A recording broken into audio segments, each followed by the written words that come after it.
How to unhide a friend in Line. In this quick video, I'll show you how to unhide a friend in the Line app so they appear back in your main friend list.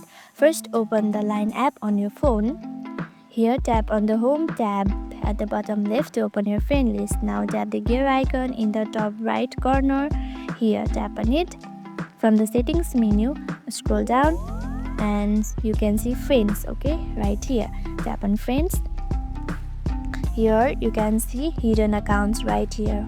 Tap on hidden accounts and you can see all the hidden friends right here. Find the friend you want to unhide and tap on this edit.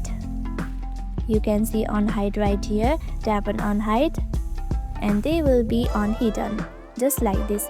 Repeat the same process for everyone you have hidden which you want to unhide.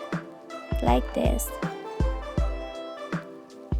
And that's it, your friend will now show up again on your main list. Let's go back and open the main list as all your friends has been shown on your main list again. And that's it. If this video helped you, don't forget to like, subscribe and hit the notification bell for more quick tutorials. Thank you for watching.